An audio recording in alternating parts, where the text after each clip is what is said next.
അൽഹംദുലില്ലാഹി റബ്ബിൽ ആലമീൻ അസ്സലാത്തു വസ്സലാമു അലാ റസൂലിൽ അമീൻ വഅലാ ആലിഹി വസഹ്ബിഹി അജ്മഈൻ. അഊദു ബില്ലാഹി മിനശ് ശൈത്വാനിർ റജീം. ബിസ്മില്ലാഹിർ റഹ്മാനിർ റഹീം. വമൻ യതവല്ലല്ലാഹ വറസൂലഹു والذين آمنوا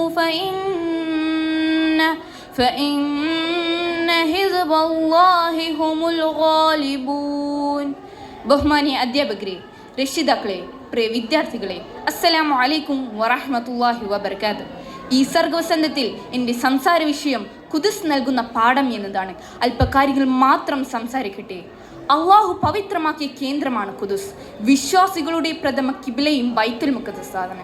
ബൈത്തുൽ മുഖദ്ദസിന്റെ പവിത്രതയെക്കുറിച്ച് ചിന്തിക്കാതെ വിശുദ്ധ ഖുർആൻ ഒരു തവണ പോലും പാരായണം ചെയ്യാൻ നമുക്ക് സാധിക്കില്ല.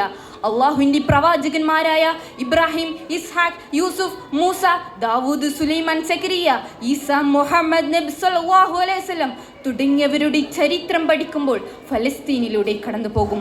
മുസ്ലിമുകൾ ഫലസ്തീനിൽ നൂറ്റാണ്ടുകളോളം ഭരണം നടത്തുകയുണ്ടായി. സഹിഷ്ണുത, മതസ്വാതന്ത്ര്യം, ബഹുസ്വരത തുടങ്ങിയ മൂല്യങ്ങൾ ഇസ്ലാമിക ഭരണത്തിന്റെ മുഖമുദ്രകളായിരുന്നു. 19-ാം നൂറ്റാണ്ടിന്റെ തുടക്കത്തിൽ സാമ്രാജ്യത ശക്തികൾ പിൻബലത്തോടെ സയന്റിസ്റ്റ് ശക്തികൾ ഫലസ്തീനിലേക്ക് പ്രവേശിച്ചതോടെ ഈ വിശുദ്ധ ഭൂമി സംഘർഷഭരിതമായി. 1947 ജൂതന്മാർ ഫലസ്തീനിനെ അധിനിവേശം തുടങ്ങി. ഫലസ്തീനികൾ പ്രതിരോധിച്ചപ്പോൾ സംഘർഷം തുടങ്ങി. അങ്ങനെയാണ് രാഷ്ട്രസഭ ഇടപെട്ടത്. ഇസ്രായേൽ, ഫലസ്തീൻ എന്നീ രാഷ്ട്രങ്ങളായി വിഭജിച്ചത്.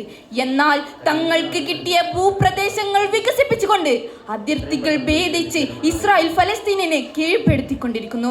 1987 ആയപ്പോഴേക്കും ഇസ്രായേൽ ഭൂരിപക്ഷമായി മാറി. തുടർന്നുള്ള ചരിത്രം പരിശോധിച്ചാൽ ഇസ്രായേലിന്റെ കൊടും ക്രൂരതകളുടെ ചരിത്രമാണ് ഫലസ്തീനിനെ പറയാനുള്ളത്. കിടപ്പാടം നഷ്ടപ്പെട്ട് സ്വന്തം ഭൂമിയിൽ അന്യാധിപരായി മാറിപ്പോകുന്ന അവസ്ഥയിലാണ് ഫലസ്തീനികൾ.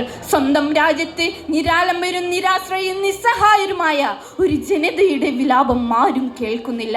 ഇസ്രായേൽ ഫലസ്തീനികൾക്കും മസ്ജിദുൽ അക്സയ്ക്കുമെതിരെ നിരന്തരമായ കടന്നുകയറ്റങ്ങളും അക്രമങ്ങളും നടത്തിക്കൊണ്ടിരിക്കുന്നു.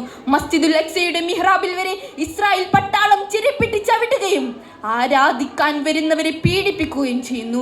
5000-ലധികം ഫലസ്തീൻ ഇസ്രായേൽ ജയിലിൽ ക്രൂരമായി പീഡിപ്പിച്ചു കൊണ്ടിരിക്കുന്നു. ഇതിനെതിരെ ഹമാസ് നടത്തിയ ആസൂത്രിതമായ ചെറുത്തുനിൽപ്പ് പോരാട്ടമാണ് തൂഫാനുർ അക്സ. തൂഫാനുർ അക്സയ്ക്ക് ശേഷം നീചവും നികൃഷ്ടവും നിഷ്ഠുരവുമായ അക്രമമാണ്, നരനായാട്ടാണ് ഗസയിൽ ഇസ്രായേൽ നടത്തിക്കൊണ്ടിരിക്കുന്നത്. ലക്ഷക്കണക്കിന് ഫലസ്തീന് കിടപ്പാടവും നാടും നഷ്ടപ്പെട്ട് അഭയാർത്ഥികളായി മാറിക്കൊണ്ടിരിക്കുകയാണ്. 67 ഫലസ്തീനികൾ ഇതുവരെ കൊല്ലപ്പെട്ടു. എന്തൊരു കഷ്ടമാണ് സഹോദരങ്ങളെ. ഖുദ്സിന്റെ മണ്ണ് കലാപഭൂമിയാക്കിയത് ജൂതന്മാരാണ്. മുസ്ലിമുകളുടെ വികാരവും ആവേശവുമാണ് ഖുദ്സ്. ആയതിനാൽ അന്തിമ വിജയം മുസ്ലിമുകൾക്കാണ്. ചരിത്രം അവസാനിച്ചിരിക്കുന്നു എന്നും ഇനി നിങ്ങളുടെ ലോകമാണെന്നും അഹങ്കരിക്കുന്ന തീയറികളെ, പാശ്ചാത്യ അധിനിവേശ ന്യായീകരങ്ങളാണ്. ചരിത്രം അവസാനിക്കുന്നത് ഖുദ്സ് ഇസ്ലാമിന്റെ അധീനതയിലായ ശേഷമായിരിക്കും. ഇൻഷാ അള്ളാഹു ഈ സംഘത്തെ വിജയിപ്പിക്കാതിരിക്കില്ല. സൂറത്തുൽ മാഇദ 56-ാം വചനത്തിൽ അള്ളാഹു പറയുന്നു, വമൻ യതവല്ലല്ലാഹ വറസൂലഹു വല്ലദീന ആമനൂ ഫഇന്ന ഹിസ്ബല്ലാഹി ഹുമുൽ ഗാലിബൂൻ. വല്ലവനും അള്ളാഹുവിൻ്റെയും അവൻ്റെ ദൂതനെയും സത്യവിശ്വാസികളെയും മിത്രങ്ങളായി സ്വീകരിക്കുന്നു എങ്കിൽ തീർച്ചയായും അള്ളാഹുവിൻ്റെ കക്ഷി തന്നെയാണ് വിജയം നേടുന്നവർ. അള്ളാഹു ശത്രുക്കളെ നശിപ്പിക്കട്ടെ, ആമീൻ എന്ന് പ്രാർത്ഥിച്ചുകൊണ്ട് എൻ്റെ കൊച്ചു പ്രസംഗം അവസാനിക്കുന്നു. വാഹിറു ദഅ്വാനാ അനിൽ ഹംദുലില്ലാഹി റബ്ബിൽ ആലമീൻ. അസ്സലാമു അലൈക്കും വറഹ്മത്തുള്ളാഹി വബറകാതുഹു.